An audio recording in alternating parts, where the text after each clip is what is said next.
Classic Rock 97.7 ZOW. Hey, it's Brad King, and I am joined in studio by the Amazing Amico Brothers. We got Zach Amico, Crack Amico, and Heather May. Are you an honorary Amico for this? I'll claim that. More of facilitating the tour and representative of the Drop Comedy Club. Happy to be here. Yeah, Heather owns the Drop Comedy Club and does a fantastic job. Welcome, all of you, to the studio. Thank you so much for having us, my friend. So you guys are going to be at the Drop tonight. 8 o'clock is the show. Doors open at 7. There are still tickets available. You can get them at the door.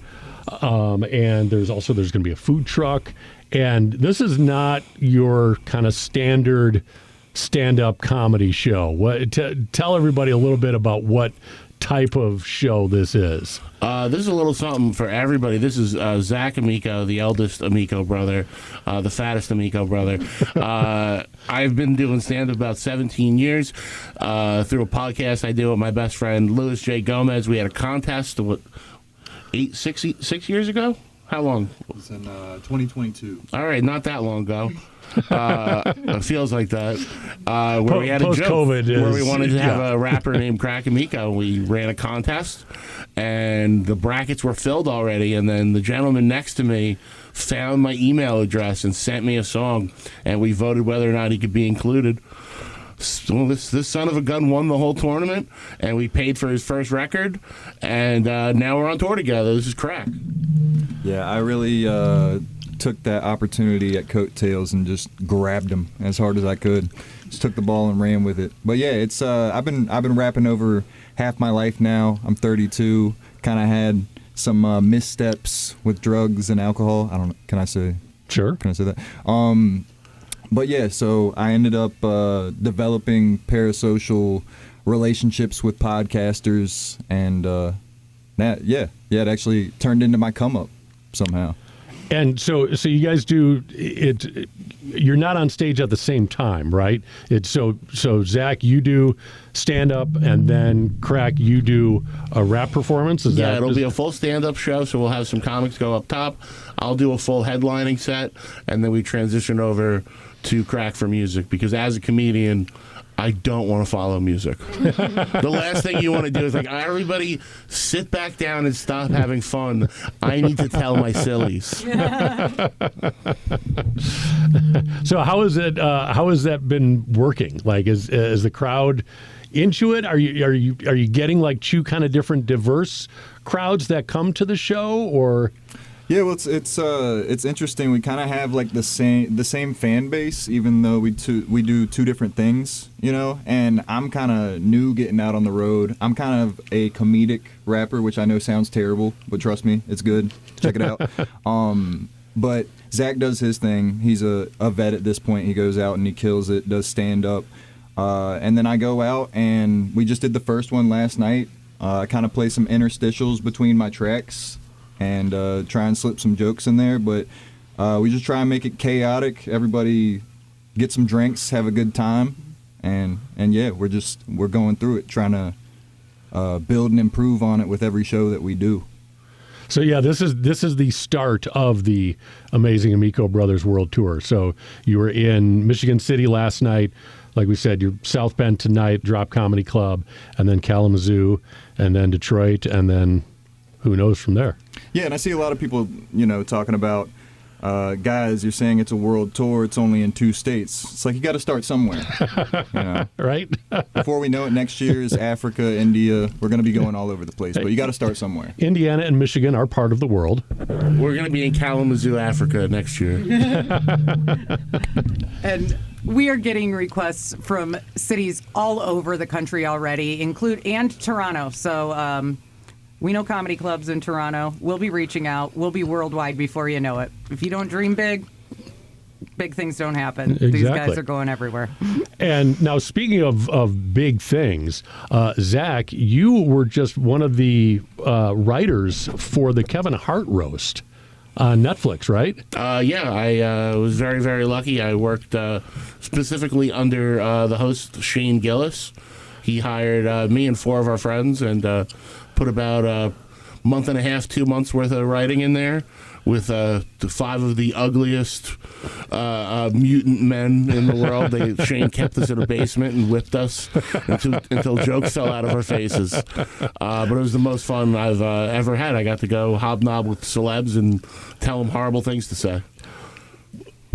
And fun fact, actually, the surprise of this actually set us back a little bit with the tour. We were going to have the tour kick off in May, and then I got a call from Zach's manager that, there's this big opportunity that happens to just be that week. I had a feeling I knew what it was for, but I didn't officially know. Yeah. So the best reason to have a delay in getting a tour started. Yeah.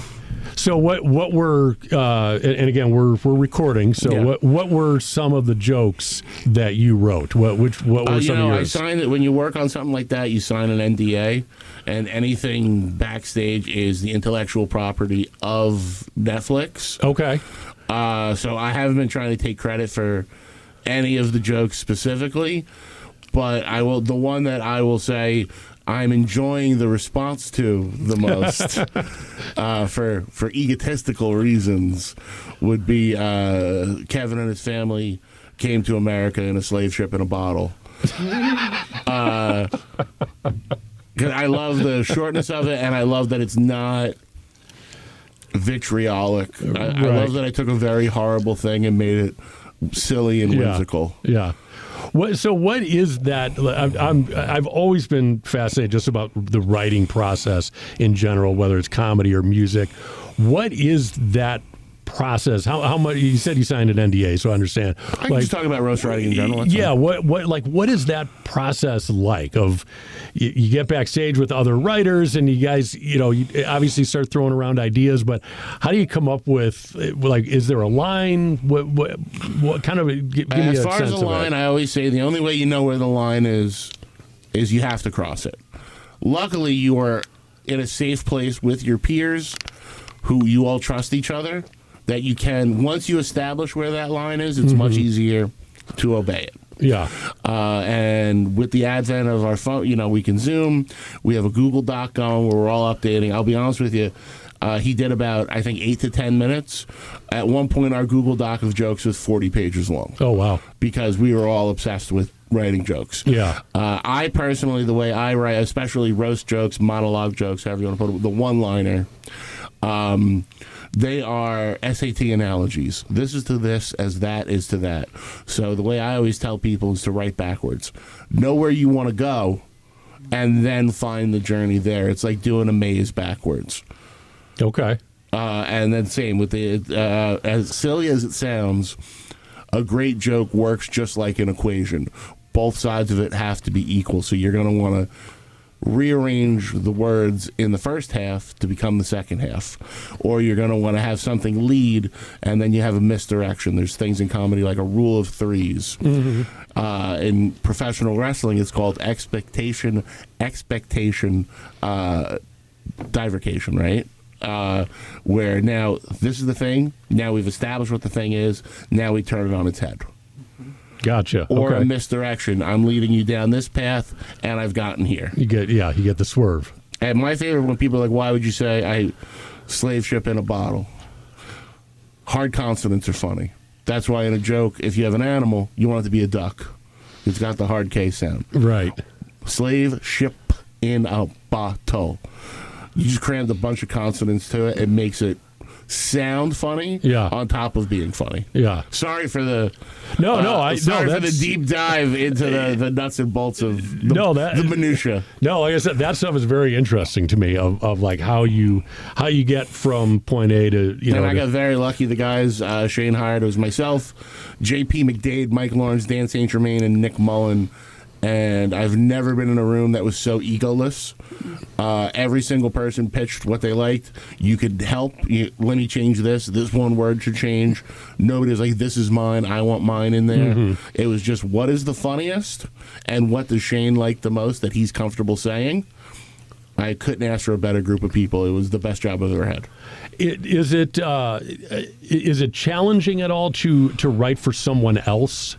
Or is it just kind of the same as writing jokes for yourself? If anything, I need to take the me out of it And there's certain things I like to do. Like, I like flowery language. I like to use big words for no reason. I can kind of take that out of it. Mm-hmm. But also, I've been writing for people my whole life. I started ghostwriting for people in like 2013.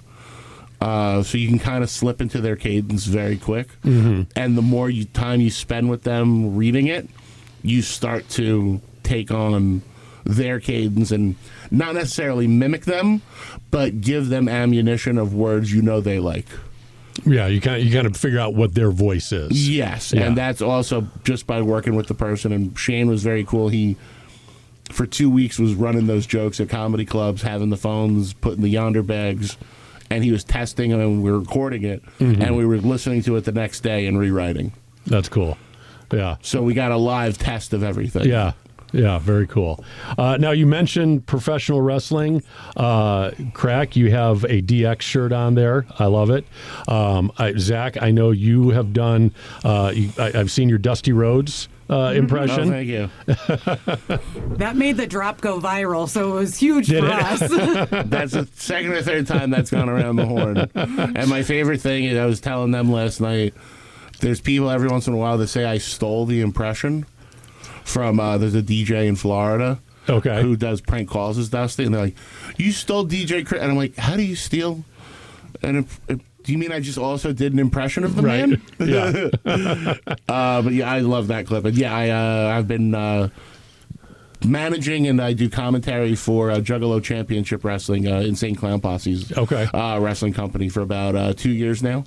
Now, in that clip, that was on the Drops Facebook page, like the start of it, you say like you ticked off Ric Flair. What is that story? What did you do to make Ric Flair angry? So that's kind of that follows me around. There's a show called Kill Tony. Yep. Doing very well right now. When it had first moved to Joe Rogan's new club, The Mothership, I went down to be one of the panelists. And as we got there, Tony said, Ric Flair is here. And he's going to be on it too. And I was like, awesome. And then I met him, and I was like, oh, shit. Sorry, forget my language. I don't want to speak ill of the man. I believe he might have had a cocktail or two in him. Ric Flair? I believe it or not. Really? Wow, that's surprising. And he was unpleasant to the staff, but we tried to make it the best. And then they had to edit about 45 minutes of the episode out, because this is the nicest way to put it. He showed up and he asked when the Q&A was. And they went, no, this is like the Gong Show. People are going to do a minute, and then we're going to make fun of him. He goes, okay. But then I do a Q&A about wrestling. And they're like, no. He goes, okay. So a Q&A first. And I was like, this is going to... So he was just out to lunch, man. And then he was like trying to hit on girls, but it was all girls that were there to see the comedy. Ric Flair? They were young women to see the comedy show who did not know why their grandma was on stage drunkenly hitting on them. So at a certain point, the comics, we were like, gave them a lot of leeway, right, out of respect. And at a certain point, you watch us all look at each other and being like, this old man's got to go. Game on. And we weren't even that bad. The second anybody started making jokes on him, he got out of Dodge real quick. He did not play that shit. Yeah. And then you cut your Dusty promo on him. That was before. That was when I went on stage. He said, I went to make some joke. He goes, hey, pal, shut up. I'm way funnier than you. And I went, oh, you're a goddamn yellow dog, Ric Flair. And I started doing it, and then no one got it. It was for me only. But now that's actually when I tour with Juggalo Championship Wrestling. Usually I am co-pilot in the production van. Okay. And I am an old school travel partner. I believe if you are a shotgun, it is your job to keep the driver awake. And when I run out of shit to annoy him with, I begin doing Dusty reading all the road signs and making up stories about the places I've been up and down the road. Yeah. Just to keep him. My friend Barnabas, excellent. He manages a great tag team called The Outbreak. Okay. And it was, Barnabas, baby, we're gonna get you and your zombies in major motion pictures. We're gonna go to Hollywood. Me and you, we're gonna be the decent faces in Hollywood. Barnabas, your names are gonna be up in lights. You and your zombies. And you keep driving that van. We're gonna drive our way to success, baby. I love a good Dusty impression, as you can tell. So, Crack, you've got the DX shirt on there. I saw in one of your videos you had a Stone Cold Steve Austin vest that you were rocking. So obviously you're a big wrestling fan as well. Oh, absolutely. I was born in '93. So I was around like 6 or 7 years old when, at the height sort of of the Attitude Era. Yeah, so you should not have been watching wrestling. Absolutely not. That was a huge misstep by my parents. But yeah, I was enthralled as soon as I saw it. Definitely not old enough for it, but getting tapes of pay-per-views, watching some of the older stuff from the 90s, and yeah, I think that's something about me and Zach is we love wrestling and we try and incorporate that type of mentality, that attitude into what we do, because I've heard a lot of people say everything is wrestling. Mm-hmm. Like you can sort of look at any branch of entertainment and break it down that it is ultimately wrestling. Yeah, I mean, it's certainly true of politics these days for many reasons. More than ever. Yeah, but so you work that into your presentation and your performances? Yeah, definitely. I mean, I don't want to, I'm not like Zach here, who has had matches and worked with a lot of these guys and has chops on commentary and stuff. I really just admire these guys and what they're able to do. And I don't get like offended when people go, it's fake, or it's like you watch this kid stuff, but it's like just my adoration for these guys and the appreciation for everything they do, the amount that they work throughout the year, the amount of dates they work, what they put their bodies through, the fact that they're also actors, and not just actors, but theater actors in front of everybody. You go out and that mic is hot and you got to go. Yeah. That's, especially if it's live. So yeah, man, I love wrestlers. I'm not gonna try and steal any valor from them. Maybe one day I'll find myself in a ring, maybe like a heel manager type thing. But hey, Jelly Roll made it. It could happen for you too. Well, yeah. I would have to get as famous as Jelly Roll. Mm-hmm. Well, like Heather said, got to dream big. So what is the Zach? You mentioned earlier that you guys got Crack's first album produced. No, Crack, this is for you. What is the name of your album?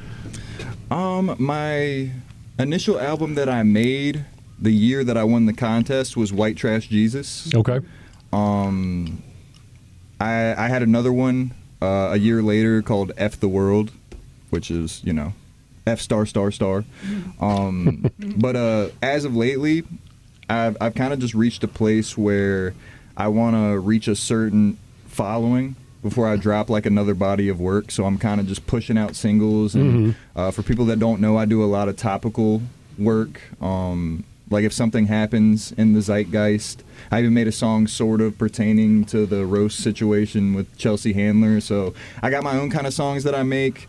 That I'll take months on and kind of just take my time with it. Some are comedy related, some aren't, and then I'll have things that happen topically, and I like to pride myself on my ability to work quickly and get something out, like because I edit my videos too, so I record it, I send it to my mix guy, and I edit the full video, and I try and have that done in an amount of time where people are like, how did you do that? That's crazy. Yeah. Yeah, it's. I mean, and that's kind of the beauty of social media and the internet these days is, you can do that if you have the skills. If an idea, an inspiration hits, you can have something out, an hour later if you work fast enough. Yeah, and that's where people say, I feel like I am lucky to be part of this generation. I feel like rap, a lot of people say rap is sort of on the decline right now, and it's oversaturated, music is in general. But the way I look at it, I'm not really like a super introverted guy in the first place. I never really put myself out there like that. So if I was in like the 90s. I wouldn't be hitting battles like Eminem and outside all the time and doing all this stuff. But the way that life has worked out and the way social media has worked out, now like a Reddit dork in his basement like me can turn my obsession and parasocial relationships into something funny and good that people enjoy. Yeah. Not a lot yet, but hopefully more as time goes on. Well, anything else you guys want to share about the show or the tour? Or I'd like to just share a little bit about how we got here. Some of you may know we had Louis J. Gomez out for 4 shows last March, and I hadn't really known about crack for very long before that. Actually, my partner Mark introduced me to crack's work before I even thought about bringing Louis. So I loved it. So at that point, I had literally texted the manager and I was like, is it possible that like we could get Crack to come with Louis for this show? I mean, like, this is my level of delusion. I'm going to ask. I'm going to shoot my shot. Sure. It was not possible. I happened to be at a festival that Louis produces. It's one of the biggest in the country. Can I say Skankfest on air? I don't know. Sure. Yeah. Again, we're recording, so it's one of the #1 festivals. Started small with the Misfits, is my understanding, and it's one of the best festivals I've ever been to. Most welcoming, amazing. Saw Crack live, got in Lewis's ear, and I was like, I want to bring Crack to the drop. And then he knew the venue, and he saw that we were a collective art space where there's, every form of art is a part of what we do. And he was like, we'll make it happen. And then we didn't talk for a while. And one of my other business partners, Aaron Putnam, has been doing quite a few shows with Louis lately. So I was I was like, maybe we could bring the rap podcast out and do an on location, recording with Zach would be there, and then we could just have Crack as the guest. And so I'm trying every method, and Aaron and Louis together actually came up with the idea of the tour. And from there on out, I was like, let's go, boys. Yeah. If that's what it takes to get this guy to my venue, let's go. And it's turned into something just more than I could have ever imagined. I'm really, really thankful to be a part of this. Awesome. Zach, anything else to add? No, I'm just very excited. I've admired my brother's work for a long time. I love that people have bought into the fact that we are brothers. Kind of like Kane and The Undertaker. Very similar. Going back to wrestling. And it's just, last night was a blast, and I think it is a format that really works for us. It's a unique night out, and I think people are going to have a really, really good time. So if you like dirty comedy, if you like silly rap, and if you like hanging out with degenerates, this is the show for you, my friend. Once again, the Amazing Amico Brothers, Zach Amico, Crack Amico, going to be at the Drop Comedy Club, downtown South Bend tonight. Show starts at 8, doors open at 7. This is an adults-only show, and tickets will be available at the door. Thank you very much. All right, guys. Thank you so much for coming in.